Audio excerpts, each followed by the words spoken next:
పాపం చిన్నదైనా పాపమే, పెద్దదైనా పాపమే.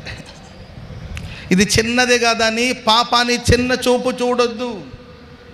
యేసయ్య గారు అంటూ ఉండేవారండి, ఓ పెద్ద తాడి చెట్టు ఉండేదంట. గాలి వానలో ఒకరోజు ఒక మర్రి విత్తనం వచ్చిందంట. వచ్చి ఆ గాలి వానలో అట్లా ఇబ్బంది పడుతూ వచ్చి ఆ తాడి చెట్టు దగ్గరికి వచ్చి ఆశ్రయం అడిగిందంట. ఇదెంత, దీని బతికెంత అని, సర్లే ఉండిపో అనిందంట. గాలివాన ఆగిన తర్వాత వెళ్ళిపోతానంటే, సరే చెట్టు అంటదంట, వెళ్తానన్నావుగా బ్రో, ఎందుకు వెళ్ళలేదు? వెళ్ళలేదు ఏంటి అంటే, వెళ్తానులే బ్రో, నేనెంత, నా బతికెంత అంటే, సర్లే ఇదెంత, దీని బతికెంత అనుకునిందంటండి. అలాగే లోతుగా అది వేరు పారి ఇలా మాటలు చెప్పి ముంచుతుంది పాపం. ఒకానొక కాలం వచ్చినప్పుడు ఆ మార్గంలో వెళ్ళే వాళ్ళందరూ ఇక్కడ ఒక తాడి చెట్టు ఉండాలి కదంటే, తాడి చెట్టు కనబట్లేదండి.